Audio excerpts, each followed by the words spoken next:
Hello everyone, spark classes में आप सबका स्वागत है। आज हम क्लास 10 के मैथ्स के एक बेहद इंटरेस्टिंग चैप्टर के साथ अपनी शुरुआत करने वाले हैं। कहीं ना कहीं से तो शुरुआत करनी थी, मुझे भी बहुत कन्फ्यूज़न हो रही थी कि किस चैप्टर से शुरुआत की जाए। फिर कुछ स्टूडेंट्स ने सजेस्ट किया कि सर ज्योमेट्री के ट्रायंगल चैप्टर से शुरुआत करें। मैंने भी सोचा ये एक ज्योमेट्री का इंपॉर्टेंट पार्ट है, तो आज हम वहीं से शुरुआत करेंगे। ट्रायंगल चैप्टर के बारे में जानने से पहले हम जानेंगे कि ट्रायंगल होता क्या है और ट्रायंगल से रिलेटेड कुछ बेसिक आधारभूत चीज़ें हम जानने की कोशिश करेंगे। तो आइए देखते हैं कि ट्रायंगल होता क्या है। पहले हम जान लें कि ट्रायंगल पढ़ने से पहले हमें एक क्लास 10 के स्टूडेंट को कम से कम क्या जानना चाहिए कि एक ट्रायंगल होता क्या है, एक ट्रायंगल के कुछ गुणधर्म क्या क्या हैं। एक ट्रायंगल से संबंधित जो भी क्लास 8-9 तक हमने पढ़ा है, हम उनका एक रैपिड रिविज़न करेंगे। ठीक है, अब हम देखेंगे कि हम ट्रायंगल किसे कहेंगे और ट्रायंगल के इंपॉर्टेंट पार्ट्स क्या क्या हैं और ट्रायंगल से जुड़े जो उसके गुणधर्म हैं वो क्या क्या हैं और विभिन्न प्रकार के ट्रायंगल्स क्या क्या हैं। एक के बाद एक हम सब देखेंगे। तो आइए देखते हैं पहले कि ट्रायंगल किसे कहेंगे हम। ए triangle is a closed figure made up of 3 line segments. जैसे कि यहाँ लिखा हुआ है, ए triangle is a closed figure made up of 3 line segment. एक ट्रायंगल एक क्लोज्ड फिगर है जो सभी तरफ से बंद है और ये किससे बना हुआ है? 3 लाइन सेगमेंट से बना हुआ है। और हम जानते हैं कि एक लाइन सेगमेंट में 2 एंड पॉइंट्स होते हैं जिनका एक फिनिट मेजरमेंट होता है। हिंदी में हम इसे कहेंगे 3 रेखाखंडों से बनी बंद आकृति को हम त्रिभुज कहेंगे। लाइन सेगमेंट को ही हम रेखाखंड कहते हैं और हम जानते हैं कि फिगर को हम आकृति कहते हैं। वहाँ क्लोज्ड फिगर लिखे थे इंग्लिश में, या हम उसे हिंदी में कहेंगे बंद आकृति। तो त्रिभुज क्या है हम जान चुके हैं कि 3 रेखाखंडों से बने बंद आकृति को हम त्रिभुज कहेंगे। यहाँ हम एक त्रिभुज ड्रॉ किए हैं। देखिए ABC, आप सब जानते हैं कि ऐसा त्रिभुज होता है ABC, PQR, XYZ। इस प्रकार से त्रिभुज के बारे में तो सबके माइंड में एक फिगर सेट है कि त्रिभुज बोलने से 3 साइड्स हैं। लेकिन एग्जैक्टली जब हमें बोलने कहा जाता है कि नहीं, पूछा जाता है कि त्रिभुज क्या है, तो बोल जाते हैं 3 साइड या 3 पॉइंट से बना कोई भी फिगर ट्राइंगल है। लेकिन क्या ऐसा संभव है कि 3 साइड कैसे भी हो तो हम त्रिभुज बोल देंगे? देखिए यहाँ भी 3 साइड हैं। ये एक पॉलीगॉन है, एक ओपन पॉलीगॉन नहीं, सॉरी, ये एक फिगर है, ओपन फिगर है जिसमें 3 लाइन सेगमेंट है, लेकिन ये क्लोज नहीं है, इसलिए इसे हम ट्राइंगल नहीं कहेंगे। लेकिन इसे हम ट्राइंगल कहेंगे क्योंकि ये 3 लाइन सेगमेंट से बना हुआ है और ये 3 लाइन सेगमेंट से बनने के साथ साथ क्लोज्ड भी है। साथ ही साथ यहाँ जो फिगर है ये 3 लाइन सेगमेंट का बना हुआ है, लेकिन ये ओपन है, ये क्लोज नहीं है, इसलिए हम ट्राइंगल इसे नहीं कहेंगे। अब हम देखेंगे एक ट्राइंगल के इंपॉर्टेंट पार्ट्स क्या होते हैं, या कहें कि एक त्रिभुज के मुख्य भाग क्या क्या होते हैं। एक त्रिभुज में 3 भुजाएं होती हैं, या यूँ कहें कि एक ट्राइंगल के 3 साइड्स होती हैं, 3 कोण होते हैं या 3 एंगल्स होते हैं और 3 शीर्ष होते हैं जिन्हें हम वर्टिसेस भी कहते हैं। यहाँ हम देखेंगे कि वर्टिसेस क्या क्या हैं। ये जो 3 कॉर्नर्स में 3 बिंदुएं हैं P, Q और R, जहाँ ये रेखाखंड मिल रहे हैं, उन्हें हम कहेंगे शीर्ष और इन्हें ही हम कहेंगे वर्टिसेस। तो हमारे पास शीर्ष क्या क्या है?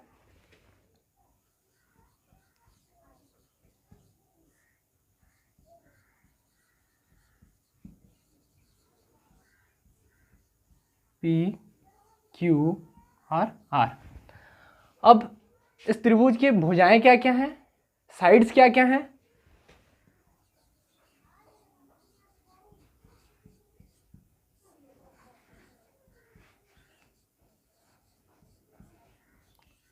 PQ, QR, RP। और इस त्रिभुज के कोण क्या क्या हैं, यानी एंगल क्या क्या है?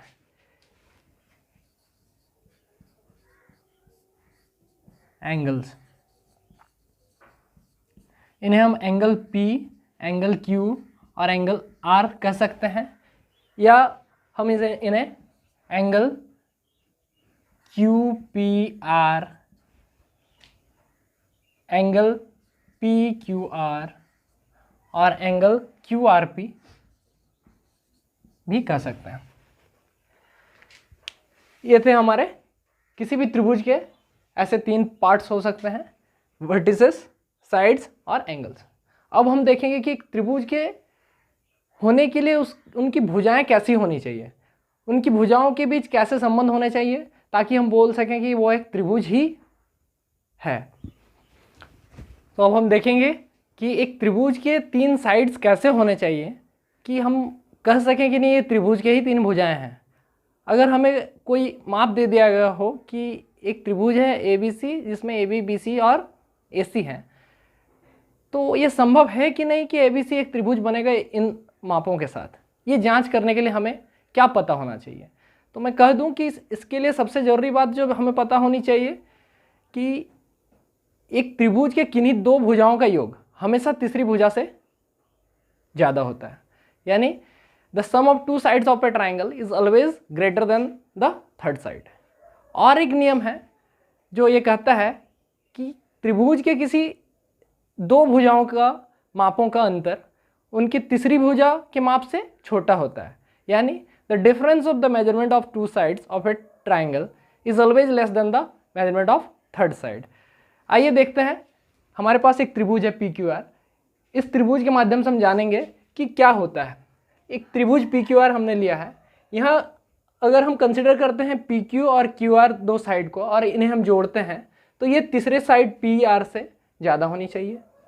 That means PQ plus QR must be greater than PR।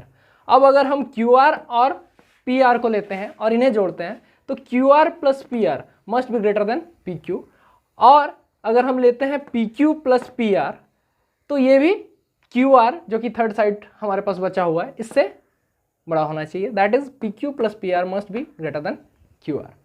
अब हम डिफरेंस के बारे में देखते हैं कि जब कोई ट्राइंगल के 2 साइड्स के डिफरेंस हमें पता हो तो ये हमेशा तीसरे साइड के माप से छोटी होती है। सो PQ is greater than PR minus QR या QR माइनस PR। जोड़ने के क्रम में हम देखते हैं कि आगे पीछे करने से कोई फर्क नहीं पड़ता है, x प्लस वाई कहें या फिर y प्लस एक्स कहें, जोड़ योगफल हमारा वही रहता है, सम हमारा वही रहता है। लेकिन डिफरेंस के टाइम हम देखते हैं कि जब हम 2 नंबर्स का डिफरेंस निकालते हैं ये आगे पीछे करने से ये बदल जाता है, इसलिए यहाँ हम कहेंगे PQ is always greater then PR minus QR या QR माइनस PR। और इसी तरह हम आगे भी देखेंगे PR is always greater then PQ minus QR और QR minus PQ। QR is always greater then PQ minus PR या PR माइनस PQ। ऐसा किसी भी ट्राइंगल में ये रूल्स फॉलो हम करेंगे। अब एक जरूरी शर्त जो एक ट्राइंगल के एंगल्स के लिए है, एक त्रिभुज के कोणों के लिए है, ये बताना बाकी है। किसी भी त्रिभुज में उनके तीनों कोणों के मापों का योग 180 डिग्री होना चाहिए, या यूँ कहें the sum of all the angles in a triangle, that is the sum of 3 angles of a triangle is must be equal to 180 degree।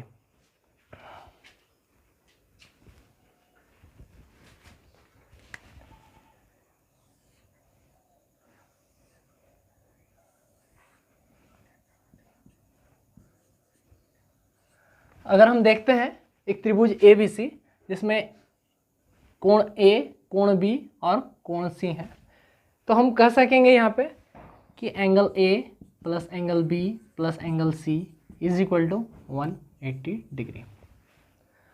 अब हम देखेंगे कि ट्राइंगल्स कितने टाइप्स के हैं, त्रिभुज कितने प्रकार के हैं और किन किन आधारों पर इनका विभाजन किया गया है, ये हम देखेंगे। एक त्रिभुज के 2 मुख्य भाग जो हम जान रहे हैं कि उनके साइड्स और उनके कोण जिन्हें हम एंगल कह रहे हैं। तो किसी भी त्रिभुज को उनके भुजाओं यानी कि साइड्स के आधार पर अलग अलग रूप में बांटा गया है, अलग अलग प्रकार में बांटा गया है, और उनके कोणों के आधार पर भी उन्हें अलग अलग प्रकार से बांटा गया। तो सबसे पहले हम जानेंगे कि त्रिभुज को उनके साइड्स के आधार पर कैसे बांटा गया है, और हम देखेंगे एक के बाद एक भुजाओं के आधार पर मुख्यतः 3 प्रकार के त्रिभुज हैं। तो हम देखेंगे कि ये त्रिभुज क्या क्या हैं। जो पहला प्रकार है वो है विषमबाहु त्रिभुज, जिसे हम अंग्रेजी में कहते हैं स्केलन ट्राइंगल। तो देखते हैं ये विषमबाहु त्रिभुज होता क्या है, किसे हम विषमबाहु त्रिभुज कहेंगे या स्केलन ट्राइंगल किसे हम कहेंगे।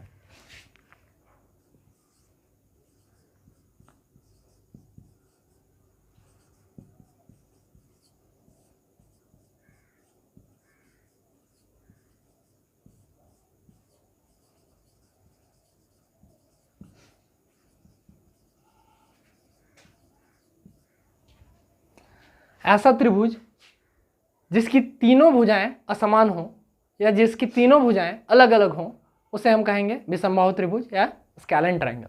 ए triangle which has all different sides that is called scalene triangle.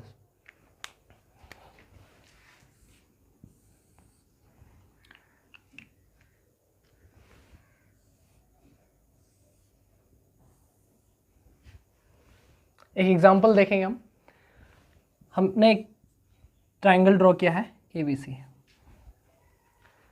यहाँ BC 5 सेंटीमीटर लेते हैं, AC 3 सेंटीमीटर लेते हैं और AB 3.5 सेंटीमीटर लेते हैं। यहाँ तीनों भुजाएं अलग अलग माप की हैं, ये तीनों साइड्स अलग अलग मेजरमेंट की हैं, तो हम इसे स्कैलेन ट्राइंगल कहेंगे या विषमबाहु त्रिभुज कहेंगे। जो दूसरा प्रकार का त्रिभुज है भुजाओं के आधार पर, वो त्रिभुज है हमारा समबाहु त्रिभुज। इस त्रिभुज की तीनों भुजाएं बराबर होती हैं, इसे हम अंग्रेजी में कहते हैं इक्विलैटरल ट्राइंगल।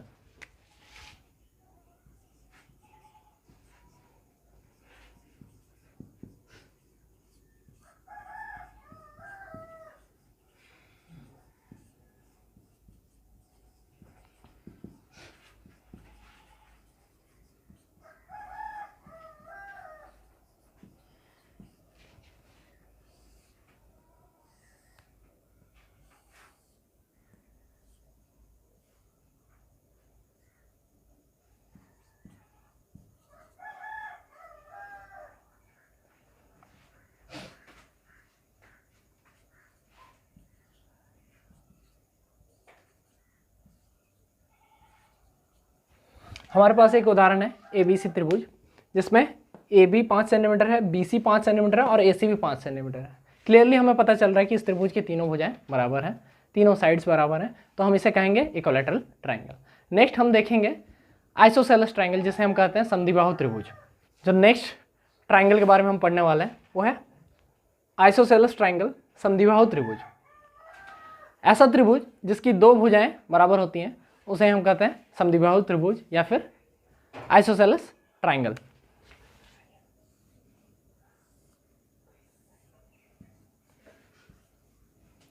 हमने एक फिगर ड्रॉ किया है XYZ। यहाँ XY और XZ बराबर हैं और ये 4 सेंटीमीटर 4 सेंटीमीटर के हैं और YZ हमारा 5 सेंटीमीटर है, तो हम कहेंगे कि XYZ एक समद्विबाहु त्रिभुज है।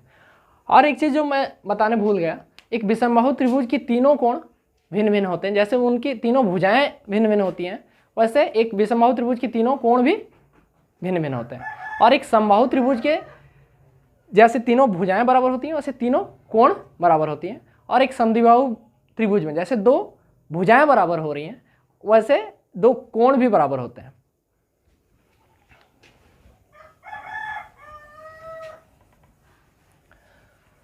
अब हम देखेंगे कि कोणों के आधार पर त्रिभुजों को हम किन किन प्रकार में बांट सकते हैं या अलग अलग प्रकार के त्रिभुज क्या क्या हो सकते हैं कोणों के आधार पर। Different types of triangles on the basis of angles. कोणों के आधार पर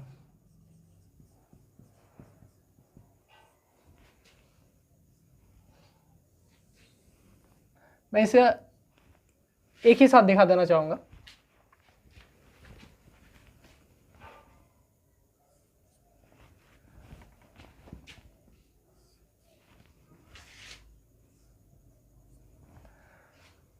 जो पहला प्रकार है कोणों के आधार पर त्रिभुज का वो है अधिक कोण त्रिभुज। अधिक कोण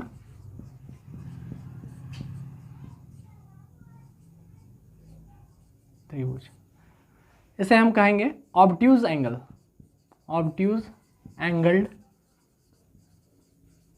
ट्राइंगल। जो दूसरा प्रकार है यह है न्यून कोण त्रिभुज, इसे हम कहेंगे एक्यूट एंगल्ड ट्राइंगल। और तीसरा प्रकार जो कि है कोणों के आधार पर वो है हमारा समकोण त्रिभुज।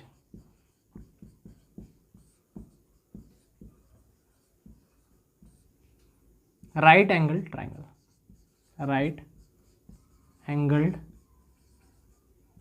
ट्राइंगल।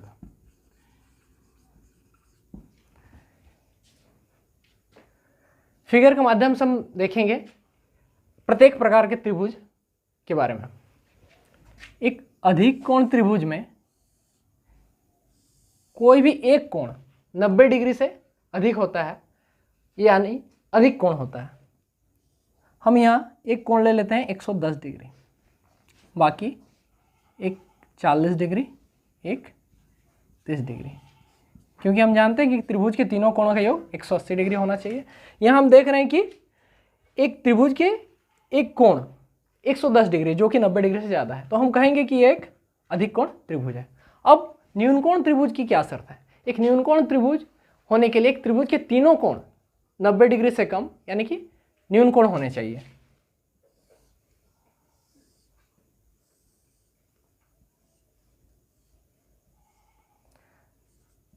यहाँ हम एक समबाहु त्रिभुज ले रहे हैं जिसके तीनों कोण 60 डिग्री, 60 डिग्री और 60 डिग्री हैं, और प्रत्येक कोण न्यून कोण है। तो एक समबाहु त्रिभुज जिसके प्रत्येक कोण 60 डिग्री है उसे हम न्यून कोण त्रिभुज भी कह सकते हैं कोणों के आधार पर। एक अन्य प्रकार का न्यून कोण त्रिभुज देखेंगे एक अन्य माप के साथ।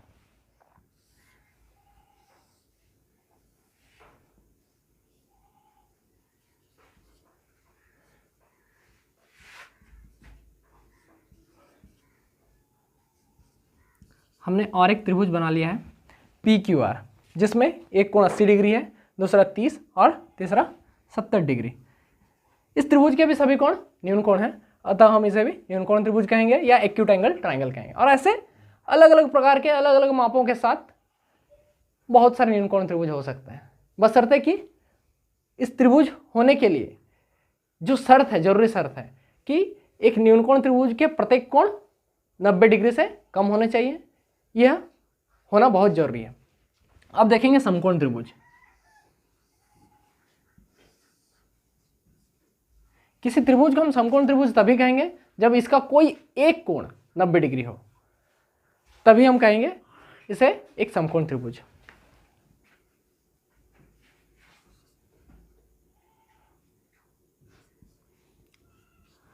हमने यहाँ एक त्रिभुज ड्रॉ किया है STU, थोड़ा अलग प्रकार से नाम दे दिया है। जनरली सब ABC PQR देते हैं, हमने नाम दे दिया STU, जहाँ कोण T 90 डिग्री के बराबर है, तो इसे हम राइट एंगल ट्राइंगल कहेंगे। तो इस प्रकार से हमने देख लिया कि एक त्रिभुज के विभिन्न प्रकार क्या क्या हो सकते हैं, भुजाओं के आधार पर, कोणों के आधार पर। ऐसा हो सकता है कि समकोण त्रिभुज को उसके भुजाओं के आधार पर, उसकी भुजाओं के मापों के आधार पर कोई अलग नाम दिया जा सकता है।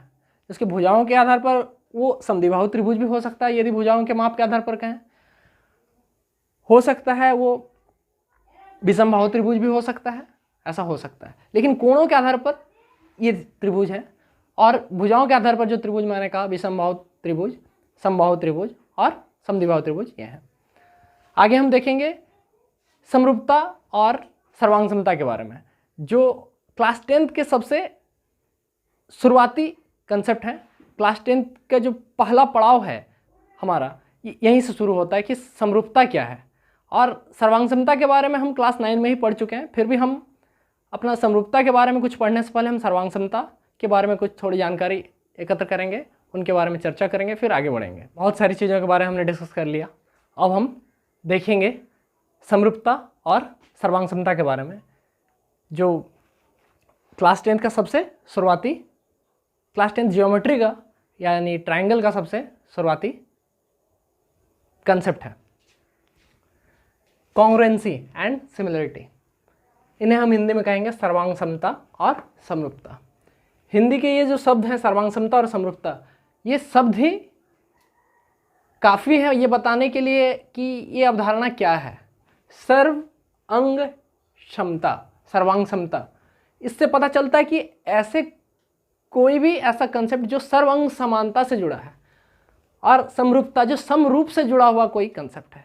तो ऐसा कंसेप्ट हमारा जियोमेट्री में ही यूज होता है, और जियोमेट्री के बहुत सारे फिगर्स हों, बहुत सारे ऑब्जेक्ट्स हों, हमारे दैनिक जीवन में यूज़ होने वाले बहुत सारे ऑब्जेक्ट्स जो देखने में बिल्कुल समान लगते हैं उन्हें हम कह देते हैं सिमिलर हैं या समरूप हैं। ये तो हमारे खुद के बोलचाल में हम कह देते हैं कि समरूप हैं, और बहुत बार हम कह देते हैं कि सर्वांगसम है, समान है। पर एक्चुअल बात या वास्तविकता यह है कि जब तक हम उनके माप के बारे में हमारी कोई क्लियर जानकारी नहीं हो तब तक हम कह नहीं सकते हैं कि क्या दो आकृति समरूप हैं, क्या दो आकृति सर्वांगसम है। मैथमेटिक्स के भाषा में दो आकृतियां हों, चाहे दो वस्तुएं हैं, चाहे कोई भी दो चीज़ें हों, सर्वांगसम तभी कही जाएंगी जब ये देखने में पूर्णतः समान हो, जब ये आकृति में, आकार में, साइज में, शेप में, सब तरह से कहें तो समान हो दिखने में, तब हम कहते हैं कि ये दो आकृतियां हों, चाहे दो वस्तुएं हों, सर्वांगसम है। और इन्हें हम कॉन्ग्रुएंट कहते हैं। ये जो सर्वांगसमता की अवधारणा है इसे हम कहते हैं कॉन्ग्रुएंसी का कंसेप्ट। और एक कंसेप्ट है सिमिलैरिटी, जिसे समरूपता कह रहे हैं। गणित की भाषा में दो आकृतियां समरूप तभी कही जाएंगी जब उनकी आकृतियां यानी कि शेप समान हो, यानी कि देखने में सेम दिख रही हो, भले ही उनके साइज यानी कि आमाप बराबर ना हो, तब उन्हें हम सिमिलर कहेंगे। तो हम कुछ एग्जाम्पल्स के सहायता से हम देखेंगे कि दो आकृतियां कब समरूप होंगी, दो आकृतियां कब सर्वांगसम होंगी। आइए देखते हैं। हम सबसे पहले दो वर्गों का उदाहरण लेंगे और देखेंगे कि दो वर्ग कब समरूप कहे जाएंगे और दो वर्ग कब सर्वांगसम कहे जाएंगे। और भी बहुत सारे एग्जाम्पल हैं, मैं यहाँ एक के बाद एक बहुत सारे दिखाऊंगा और आपको बताऊंगा कि क्या क्या हो रहा है। ठीक है, हम सबसे पहले देखेंगे कि सर्वांगसमता होता है क्या है, दो आकृतियाँ, दो वस्तुएं सर्वांगसम कब कही जाएंगी। सर्वांगसमता गणित की एक अवधारणा है जो यह कहती है कि यदि दो त्रिभुज या दो कोई भी आकृति या दो कोई भी वस्तुएं यदि सभी दृष्टिकोण से समान हो, आकृति, आकार, सभी दृष्टिकोण से, तब हम उन्हें सर्वांगसम कहेंगे या कॉन्ग्रुएंट कहेंगे। Any geometrical figures are said congruent if they are same in shape as well as size. उदाहरण के तौर पर हम देखते हैं, हमारे पास दो स्क्वायर हैं,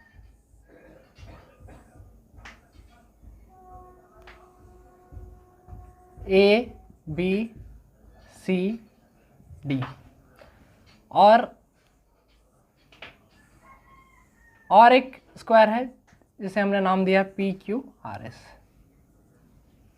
देखने में ये सर्वांगसम लग रहा है, पर जरूरी है कि इनके सभी भुजाएं क्या वास्तव में मापने पर समान है। यदि इनके सभी भुजाएं मापने पर समान हो, या यूं कहें कि यदि इनकी सभी भुजाएं x, x, x और x हैं, साथ ही साथ पी क्यू आर एस की सभी भुजाएं भी x, x, x हैं, तो हम कहेंगे कि ये दो वर्ग सर्वांगसम हैं, ये दो वर्ग सर्वांगसम हैं, ये दो स्क्वायर कॉन्ग्रुएंट हैं।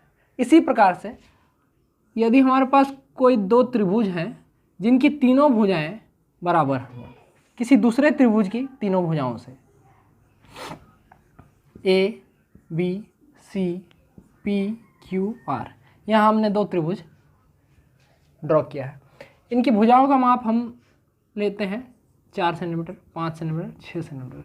पी क्यू आर की भी भुजाओं का माप हम लेते हैं 4 सेंटीमीटर, 5 सेंटीमीटर, 6 सेंटीमीटर। यहाँ हम देख रहे हैं कि ए बी पी क्यू के बराबर है, बी सी क्यू आर के बराबर है, ए सी पी आर के बराबर। यहाँ भी हम कहेंगे कि ये दो त्रिभुज सर्वांगसम है। इस प्रकार कोई भी आकृति जब किसी अन्य आकृति के सभी संगत भागों या संगत अंगों से समान हो, इक्वल हो, तब हम कहते हैं वो दो आकृतियां सर्वांगसम हैं। एग्जाम्पल के तौर पर अगर हम कहें, मेरे हाथों में दो पेन्स हैं, इन दोनों के साइज पूर्णतः समान है, तो हम कहेंगे ये दो पेन सर्वांगसम है। मेरे हाथ में 2 मार्कर भी हैं और ये 2 मार्कर अलग अलग कलर के हैं लेकिन साइज में बिल्कुल समान है, तो हम इन्हें भी कहेंगे सर्वांग सम। पर यदि हम एक मार्कर ले लें और एक पेन ले लें तो क्या हम कहेंगे ये सर्वांग सम है? ये दोनों सर्वांग सम कतई नहीं है। या कहें कि क्या ये वर्ग और ये त्रिभुज सर्वांग सम है? तो हम कहेंगे ये दोनों सर्वांग सम नहीं है, क्योंकि ये आकृति बिल्कुल इस आकृति से भिन्न है। दूसरी बात कि इनके माप बिल्कुल मिलते नहीं हैं। तो 2 त्रिभुज सर्वांग सम होने के लिए या 2 आकृति सर्वांग सम होने के लिए या कोई भी 2 वस्तुएं सर्वांग सम होने के लिए बहुत ही जरूरी शर्त यह है कि ये पहली बात तो इनकी आकृतियां सेम होनी चाहिए और इनके आकार भी सेम होने चाहिए, यानी कि बराबर होने चाहिए। अब हम आगे देखेंगे कि समरूपता क्या है और 2 त्रिभुज को हम समरूप कब कहेंगे या किन्हीं 2 आकृतियों को हम समरूप कब कहेंगे। और एक चीज़ मैं कहना भूल गया था, 2 आकृतियाँ, कोई भी आकृति अगर सेम है यानी समान आकृतियाँ हैं, इनके अंदर बने कोण ये भी संगत कोणों से, इनके दूसरे आकृति के संगत कोणों से बराबर होनी चाहिए, ना कि सिर्फ भुजाएं। भुजाओं के साथ साथ कोण भी समान होने चाहिए ताकि वे आकृतियां सर्वांग सम हो सकें। जैसा यहाँ इन 2 त्रिभुजों में ABC और PQR में कोण B कोण Q के समान होने चाहिए, कोण A कोण P के समान होने चाहिए, कोण C कोण R के समान होने चाहिए। यहाँ कोण A कोण P के समान होने चाहिए, कोण B कोण Q के समान होना चाहिए, कोण C कोण R के समान होना चाहिए, कोण D कोण S। तभी हम कहेंगे कि ये आकृतियाँ एक दूसरे से सर्वांग सम हैं, अन्यथा नहीं होंगी। अब हम जानेंगे सिमिलैरिटी क्या है। सिमिलैरिटी जिसे हम हिंदी में समरूपता कहते हैं, इसके बारे में देखेंगे।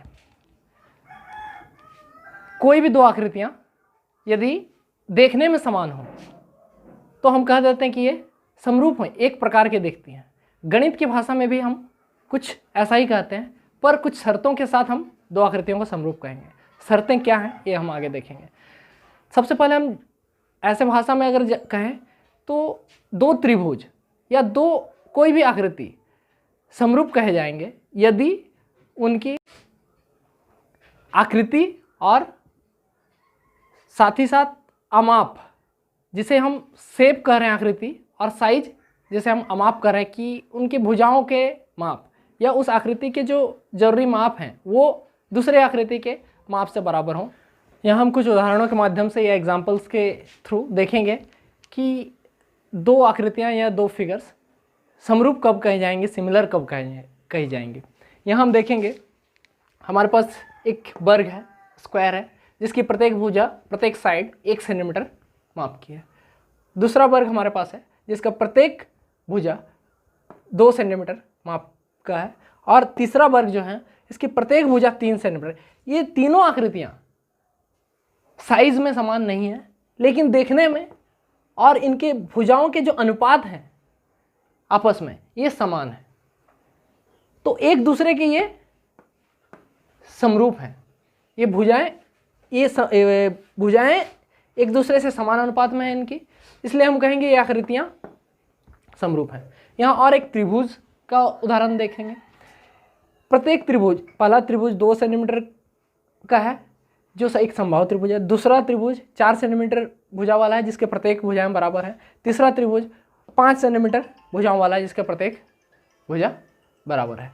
यहाँ प्रत्येक त्रिभुज देखने में समान है किंतु इनकी साइजेज, जो इनके आकार हैं, अलग अलग हैं, पर ये समरूप हैं। हमारे इस चैप्टर में मेनली हमें पढ़ना है ट्राइंगल्स के विषय में, तो हम यहाँ समरूपता को ट्राइंगल्स के इर्द गिर्द ही ज़्यादा देखेंगे, पर इससे पहले ज़रूरी है कि हम इसकी अवधारणा समझ लें। इसके लिए हम अलग अलग भिन्न भिन्न एग्जाम्पल के साथ ये देखने की कोशिश करेंगे। इसके लिए मैं आगे कुछ एग्जाम्पल्स भी आपको दिखाऊंगा जहाँ अलग अलग कॉन्ग्रेंट फिगर्स होंगे, जहाँ अलग अलग सिमिलर फिगर्स होंगे। आप उन फिगर्स के माध्यम से ईजिली जान सकते हैं कि कब हम कॉन्ग्रेंट कहेंगे किन्हीं 2 फिगर्स को, कब हम सिमिलर कहेंगे किन्हीं 2 फिगर्स को।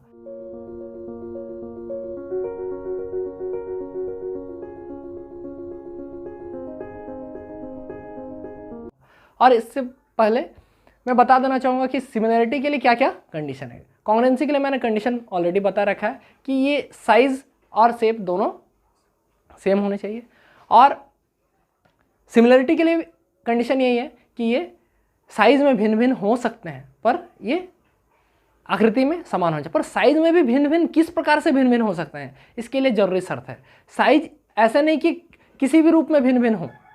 साइज में भिन्नता है पर साइज में भिन्नता के साथ साथ भी कुछ जरूरी शर्तें हैं। तो हम देखेंगे दो त्रिभुजों के बारे में पहले देखेंगे कि दो त्रिभुजों के लिए समरूपता के लिए क्या जरूरी शर्त है। समान भुजाओं वाले कोई भी दो आकृतियां समरूप होंगी यदि उनकी संगत कोण बराबर हो, साथ ही साथ उनके संगत भुजाएं एक अनुपात में हो। इससे पहले हम कह रहे थे कि समरूप कोई दो आकृतियां कोई दो वस्तुएं हो सकती हैं, पर गणित में जब हम ज्यामितीय आकृतियों के बारे में बात करते हैं तो हम यहाँ बहुभुजों के बारे में जानेंगे, बहुभुजों के समरूपता के बारे में जानेंगे। त्रिभुज भी एक बहुभुज है, तो सबसे पहले हम जानेंगे किसी भी बहुभुज को दूसरे किसी बहुभुज से समरूप होने के लिए सबसे जरूरी शर्त है कि ये समान भुजा वाले होने चाहिए। ये दो बहुभुज समरूप होने के लिए समान भुजा वाले होने चाहिए, समान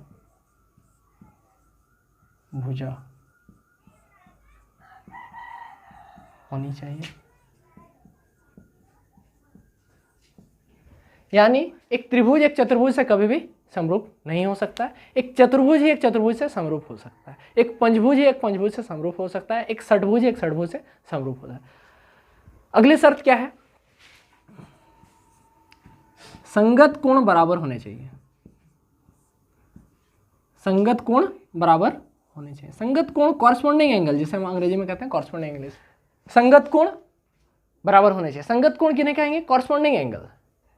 एक जो कॉरस्पॉन्डिंग पार्ट होता है, जैसे ABC के लिए और PQR के लिए, अगर हम ABC और PQR दो सर्वांगसम त्रिभुज ले रहे हैं तो इनके जो भुजाएं हैं जो एक दूसरे से संगत हैं उन्हें हम कॉरस्पॉन्डिंग साइड्स कहेंगे, कॉरस्पॉन्डिंग एंगल्स कहेंगे। तो यहाँ हम देखेंगे संगत कोण बराबर होने चाहिए।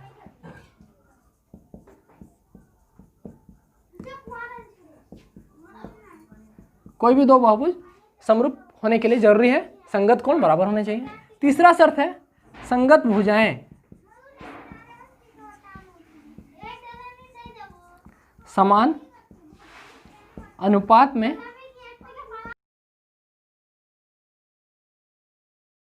होनी चाहिए। संगत भुजाएं समान अनुपात में होने चाहिए। इसका मतलब है कि एक बहुभुज कि दूसरे बहुभुज से जिसके साथ हम तुलना कर रहे हैं कि प्रत्येक संगत भुजा एक दूसरे से एक निश्चित अनुपात में होने चाहिए। जैसे यदि हम दो त्रिभुजों की बात करें ABC और PQR, ABC और PQR, इस केस में AB बाय PQ बराबर BC बाय QR बराबर AC बाय PR होना चाहिए। कॉन्ग्रुएंसी और सिमिलरिटी से जुड़ी दो चार जरूरी बातें जानेंगे। क्या है ये जरूरी बातें? कुछ इंपॉर्टेंट फैक्ट। सभी सर्वांगसम आकृतियां समरूप कही जा सकती हैं, पर सभी समरूप आकृतियां सर्वांगसम नहीं कही जा सकती हैं। ये सबसे जरूरी बात है। जैसे हम सभी वर्गों को समरूप कह सकते हैं, पर सभी वर्गों को हम सर्वांगसम नहीं कह सकते हैं। हम सभी समबाहु त्रिभुजों को समरूप कह सकते हैं, पर सभी समबाहु त्रिभुजों को सर्वांगसम नहीं कह सकते हैं। और आगे हम देखेंगे हमारे एक्सरसाइज के क्वेश्चन और उन्हें हल करने की कोशिश करेंगे। आइए देखते हैं एनसीईआरटी के एक्सरसाइज में हमारा क्या क्या क्वेश्चन है। हम एक के बाद एक सब देखेंगे। यहाँ मैंने क्वेश्चन नंबर 1 लिख रखा है, इस पर चर्चा करेंगे।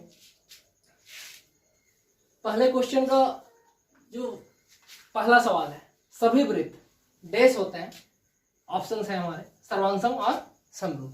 फिल इन द ब्लैंक्स है। सभी वृत्त क्या होते हैं, सर्वांगसम होते हैं या समरूप होते हैं।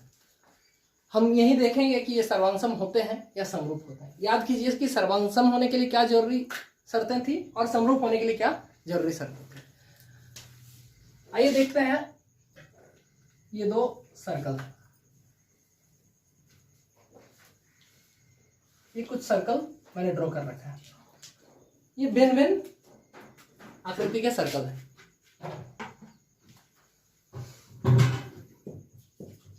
हाथ से तो मैं पूरी तरह से सर्कल बना नहीं पाया हूं, मुझे भी पता है, पर अगर आप प्रोट्रैक्टर के हेल्प से या कॉम्पस के हेल्प से अगर ड्रॉ करेंगे सर्कल और अलग अलग रेडियस के साथ, अलग अलग त्रिज्या के साथ ड्रॉ करेंगे तो बहुत सारे आप सर्कल ड्रॉ कर सकते हैं। पर हम उतना यहाँ करेंगे नहीं, हम बस देखेंगे कि सर्वांगसम है या नहीं है। सर्वांगसम होने के लिए जरूरी है कि ये हूबहू सेम साइज के होने चाहिए। क्या ये सेम साइज के हैं? नहीं है, पर देखने में सब गोल गोल नजर आ रहे हैं, तो हम कहेंगे कि ये समरूप है, ना कि सर्वांगसम। अतः हमारे कोई भी वृत्त जो हम ड्रॉ करते हैं सब एक दूसरे से क्या है, समरूप है। सभी वर्ग भी समरूप होंगे, ना कि सर्वांगसम। जरूरी नहीं कि सभी वर्ग समान आकृति के, समान आकार के हो सकता है कि कोई वर्ग 1 सेंटीमीटर भुजा वाला हो सकता है कि कोई वर्ग 5 सेंटीमीटर भुजा वाला हो सकता है कि कोई वर्ग 10 सेंटीमीटर भुजा वाला। जैसे एक छोटा सा वर्ग हमने ड्रॉ किया, फिर एक बड़ा सा वर्ग ड्रॉ किया, फिर हमने इससे और थोड़ा बड़ा वर्ग ड्रॉ किया। क्या ये सब समान आकार के हैं? नहीं, पर समान आकृति तो है, समान रूप तो दिखते हैं, तो हम इन्हें क्या कहेंगे, समरूप। सभी वृत्त, जो पहला क्वेश्चन था, सर्वांगसम और समरूप, हमने छोड़ दिया था। अब देखेंगे कि सभी डेश त्रिभुज समरूप होता है। यहां हमारे पास 2 विकल्प है, ऑप्शन है समद्विबाहु और समबाहु। क्या सभी समद्विबाहु त्रिभुज समरूप हो सकते हैं? समरूप होने के लिए क्या चाहिए? बस वो समान आकृति के दिखने चाहिए, ना कि उनके साइज बराबर होने चाहिए। तो समद्विबाहु त्रिभुज में, और दूसरा चीज समरूप होने के लिए क्या जरूरी था कि उनके भुजाओं का अनुपात समान होना चाहिए। यदि हम समद्विबाहु त्रिभुज को लेंगे, हमने 2 समद्विबाहु त्रिभुज लिया है जो भिन्न भिन्न माप के हैं। मान लिया कि इसकी एक भुजा 1 सेंटीमीटर है, दूसरी भुजा भी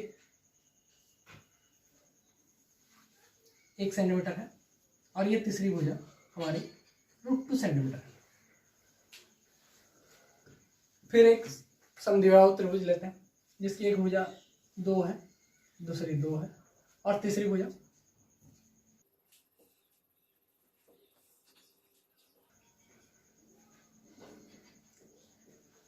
√8 है।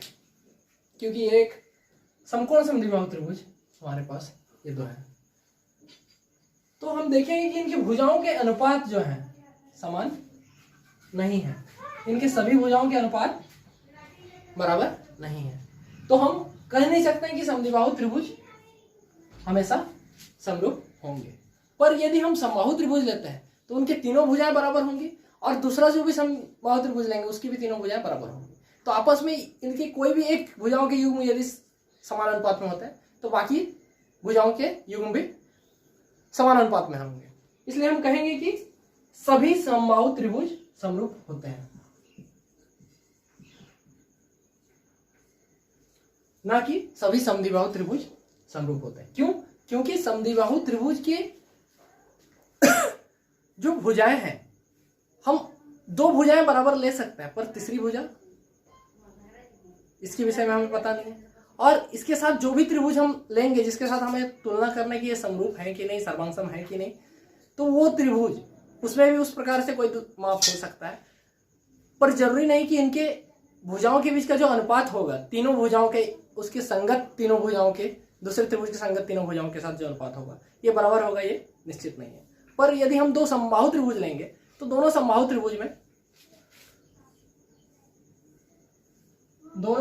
त्रिभुज में जरूरी है कि उनकी भुजाओं के अनुपात बराबर ही होंगे और हम उसे समरूप कहेंगे।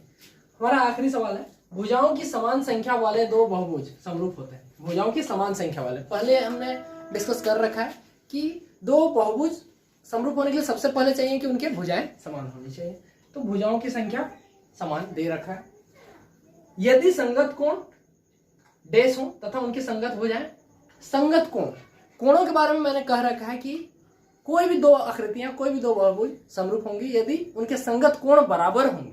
तो हमारा यहाँ संगत कोण बराबर होना चाहिए और संगत भुजाएं समान अनुपात में होनी चाहिए, समान अनुपात में होनी चाहिए। जरूरी नहीं कि समान आकार की हो, और समान आकार की भी हो तो हम समरूप कह सकते हैं। ये जरूरी नहीं कि समान आकार की ही हो, पर समान आकार की हो सकती हैं। समानुपाती।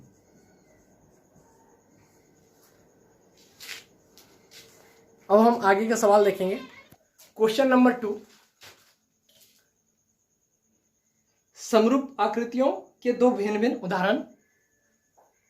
ऐसी आकृतियां जो समरूप नहीं है। देखते हैं क्वेश्चन नंबर 2 का पहला प्रश्न, समरूप आकृतियों के उदाहरण।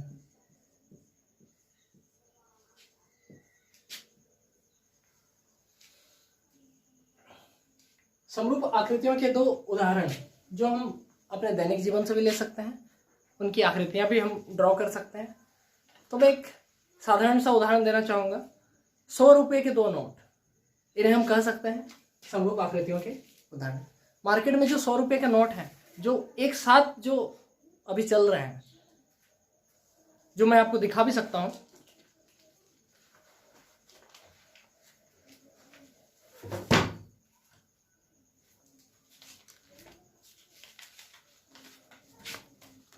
ये 100 रुपए के जो दो नोट हैं, ये समरूप आकृतियां हैं, पूरी तरह से समान रूप की।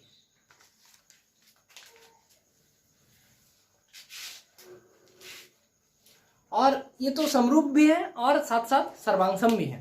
ये नोट समरूप भी है। मैंने पहले भी कह रखा है कि जो भी आकृतियां, जो भी वस्तुएं सर्वांगसम होंगी वो तो समरूप होंगी ही होंगी, पर जरूरी नहीं कि सभी समरूप आकृतियां सर्वांगसम हो।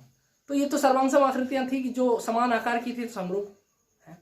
और हम उदाहरण के तौर पर ले सकते हैं, किसी भी व्यक्ति के एक निश्चित उम्र के एक ही फोटो के अलग अलग साइज, इन्हें भी हम कह सकते हैं समरूप आकृतियों के उदाहरण। लड्डू जो हम खाते हैं, इनके अलग अलग साइज के लड्डू हैं जो गोलाकार होते हैं, ये भी समरूप आकृतियों के उदाहरण हैं। और भी बहुत सारे उदाहरण हैं। वर्गाकार आकृति के छोटे से छोटे पेपर, वर्गाकार आकृति के बड़े से बड़े पेपर, ये सब समरूप आकृतियों के उदाहरण हैं। और आगे हमें देखना है कि ऐसे उदाहरण जो समरूप नहीं है, तो इसके लिए हम ढेर सारे उदाहरण दे सकते हैं। कोई भी एक ईंट, कोई भी एक पत्थर, क्या ये समरूप होंगे? नहीं होंगे। हमारा नेक्स्ट सवाल है क्वेश्चन नंबर 2, जिसमें हमें कुछ उदाहरण देने हैं। ये उदाहरण हर स्टूडेंट के दृष्टिकोण से अलग अलग हो सकते हैं। मेरे उदाहरण आपसे अलग हो सकते हैं, आपके उदाहरण किसी और से अलग हो सकते हैं। जरूरी नहीं कि मेरे उदाहरण आपके उदाहरण सब समान हो। बस शर्त यह है कि जो हमें मांगा गया उस आधार पर ये खरी उतरने चाहिए। उदाहरण समरूप आकृतियों के उदाहरण, कोई भी आकृति जो किसी दूसरे आकृति के समरूप है, ऐसे बहुत सारे एग्जाम्पल हैं। आप कोई भी एग्जाम्पल ले सकते हैं। मैं फिलहाल कुछ एग्जाम्पल यहाँ ड्रॉ करता हूँ, आप देखिएगा। समरूप आकृतियों के उदाहरण, जैसा कि मैंने कहा बहुत सारे उदाहरण हो सकते हैं, पर मैंने यहाँ कुछ दो उदाहरण लिखे हैं। समरूप आकृतियों के उदाहरण, हमने एक वर्ग स्क्वायर ड्रॉ किया है जो कि 2 सेंटीमीटर भुजा वाला है, 2 सेंटीमीटर साइड वाला है। दूसरा वर्ग है 4 सेंटीमीटर साइड वाला। ये दोनों समरूप है, इनकी आकृति दोनों वर्ग है और साइज में एक समान अनुपात है। इसकी भुजा और इसकी भुजा इसकी ये भुजा और इसकी ये भुजा, इसकी ये भुजा और इसकी ये भुजा, इनका अनुपात 2:4, 2:4, 2:4, 2:4, हमेशा इनकी भुजाओं के बीच का अनुपात 1/2, 1/2 हमें देखने को मिलता है। यहाँ हमारे पास दो त्रिभुज है ABC और PQR। यहाँ इसकी भुजाएं 1 सेंटीमीटर, 2 सेंटीमीटर और 3 सेंटीमीटर है। यहाँ इनकी भुजाओं को 2 सेंटीमीटर, 4 सेंटीमीटर और 6 सेंटीमीटर है। हम देख सकते हैं कि इसकी AB भुजा और PQ भुजा के बीच अनुपात 1/2 है। BC और QR भुजाओं का अनुपात 2/4 जो कि 1/2 के बराबर है। और AC और PR दोनों भुजाओं का अनुपात 3/6 जो कि 1/2, यानी कि तीनों भुजाओं का संगत भुजाओं का अनुपात 1/2 के बराबर यहाँ भी है। तो हम कह सकेंगे कि ये दो आकृतियां एक दूसरे के समरूप है, ये दो वर्ग समरूप है, ये दो त्रिभुज समरूप। और ऐसे बहुत सारे आकृतियां खींची जा सकती हैं उनके शर्तों को लागू करते हुए, उनके शर्तों को ध्यान में रखते हुए। अब ऐसी आकृतियां जो समरूप नहीं है, सबसे पहली बात कि वो आकृतियां जो आकृति ही समान नहीं है वो समरूप तो हो ही नहीं सकती। जैसे मैंने एक पहला उदाहरण लिया, एक वर्ग और एक वृत्त का, ये तो समरूप हो ही नहीं सकती। दूसरा मैंने उदाहरण लिया है एक समकोण त्रिभुज और एक समबाहु त्रिभुज। एक समकोण त्रिभुज में एक कोण 90 डिग्री का हो सकता है क्या, होगा ही एक कोण। और एक समबाहु त्रिभुज में सभी कोण बराबर होंगे जो कि 60 डिग्री के बराबर हो। यहाँ क्लियर है कि इसके कोण बराबर नहीं है, जबकि समरूप होने के लिए जरूरी है कि उसके संगत कोण बराबर हो।